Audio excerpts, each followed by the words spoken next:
किसान साथियों, आज के इस वीडियो में हम लोग बात करेंगे गन्ने की बुआई के बारे में। यानी कि अभी आप जो है गन्ने की बुआई करने जा रहे हैं या फिर कर रहे हैं, तो उसमें आप कौन कौन सी खादों का उपयोग करें बुआई करते समय, और कौन कौन से जो है दवाओं का उपयोग करें जिनसे जो है आपके गन्ने का एक तो बेहद अच्छा जमाव आ सके, दूसरा आपका गन्ना जो है शुरुआत से ही अच्छा जमाव लेकर के अच्छा ब्यात करे। यानी कि शुरुआत से ही आपका बहुत ही अच्छे ढंग से साथियों पौधा वृद्धि और विकास करके चले। तो आज की इस वीडियो में हम लोग कुछ बात करेंगे ऐसे ही खादों के बारे में जिनको जो है आप अपने गन्ने की बुआई करते समय अवश्य अपने खेतों में डालने चाहिए। तो इससे पहले यदि आप कृषि मित्र चैनल पर पहली बार आए तो कृपया हमारे चैनल को आप लोग सब्सक्राइब करना मत भूलिएगा। किसान साथियों, गन्ने की बुआई करने से पहले आप लोगों को अपने खेत की अच्छे से तैयारी कर लेनी है। तकरीबन साथियों 3 से 4 जुताई ट्रैक्टर से अपने खेत की अच्छी तरीके से कर लेनी है।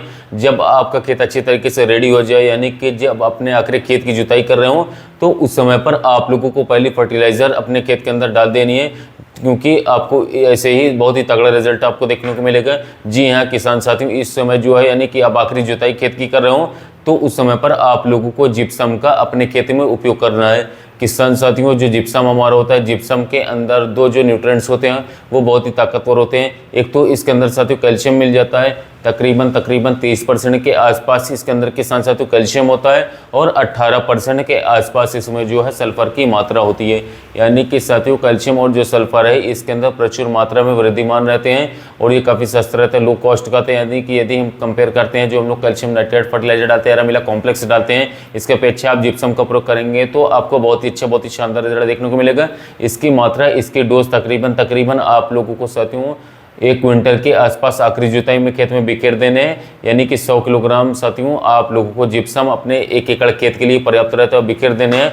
ज़्यादा जिप्सम का आप लोगों को उपयोग नहीं करना ओवरडोज, क्योंकि ज़्यादा अगर आप उपयोग कर देते हैं तो इससे जो है आपकी पीएच वैल्यू जो जमीन की होती है साथियों, किसान साथियों बिगड़ सकती है, डिसबैलेंस हो सकती है। इसके बाद में आपको दूसरी खाद जो उपयोग करना है वो किसान साथियों, जब आप गन्ने की बुआई कर रहे हो उस समय पर जो है आप लोगों को कोड़ों के अंदर खादों को डालना है। इस समय पर जो है आप एनपीके या फिर किसान साथियों डीएपी ले सकते हैं। यानी कि इन दोनों में से जो है आपको किसी भी एक खाद को लेना है, और इसकी जो मात्रा किसान साथियों 1 बोरी यानी कि साथियों इसका जो 1 पैकेट, एक जो बैग होता है वो पूरा आप लोगों को 1 एकड़ के अंदर डाल देना है। या तो एनपीके का या फिर किसान साथियों डीएपी जो आप लाते हैं उसकी जो मात्रा है किसान साथियों आपको 1 बोरी 1 एकड़ के हिसाब से रखनी है, और खाली कूड़ों के अंदर आप लोग इसको बिखेरने का साथियों प्रयास करें।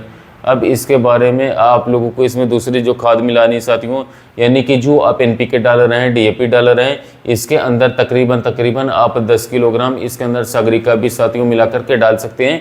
इसका भी काफ़ी अच्छा जो है साथियों आपको रिजल्ट देखने को मिल सकता है।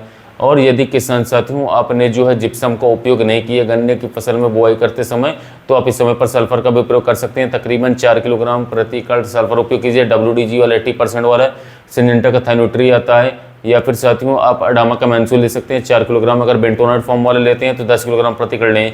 यानी कि इसकी जो पूरी डोज रखनी साथियों गन्ने की बुआई में 100 किलोग्राम जिप्सम डालना है आखिरी जुताई में। दूसरी जो खाद है एनपीके या डीएपी का 1 बैग, और तीसरी जो खाद है वो है किसान साथियों आपकी 10 किलोग्राम जो सागरिका है उसको उपयोग करना है। इसी के साथ 2 किलोग्राम ह्यूमिक एसिड 98% वाला ले लें। इन सभी को बुआई करते समय खेत के अंदर डालें। इससे आपको बहुत ही अच्छे साथियों इनका रिजल्ट देखने को मिलेगा। ग्रोथ काफ़ी अच्छे तरीके से गन्ने की फसल करेगी।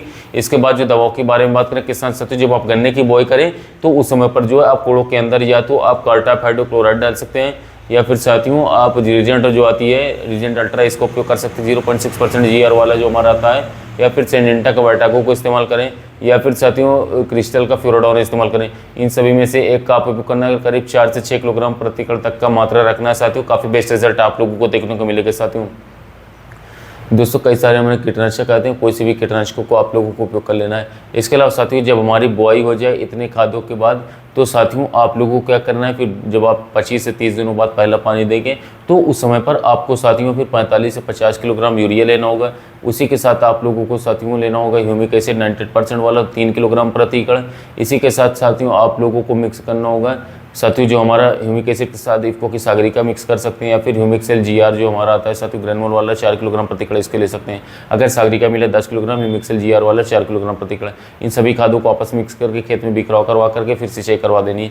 यदि साथियों इतना कर लेते हैं बुआई के समय और सिंचाई के समय, तो मैं 100% शूटिंग के साथ कहता हूँ आपको इस वर्ष गन्ने की फसल से काफ़ी शानदार, काफ़ी तगड़ा वाला उत्पादन देखने को मिलेगा। कल्लों का फुटाव बहुत ही अच्छी तरीके से होगा, जड़ों का विकास होगा साथियों, पौधे हमारे अच्छे विकास करेंगे, गन्ने की मोटाई लंबाई आने वाले समय में अच्छी शानदार तरीके से बढ़ेगी। किसी भी प्रकार के पोषक तत्वों की कमी गन्ने की फसल में देखने को नहीं मिलेगी। यदि गन्ने की फसल में खादों के उपयोग के बारे में जानकारी वीडियो अच्छा लगा हो तो कृषि मित्र चैनल को सब्सक्राइब कीजिए, वीडियो को लाइक कीजिए। साथ ही मिलते हैं नए टॉपिक के साथ।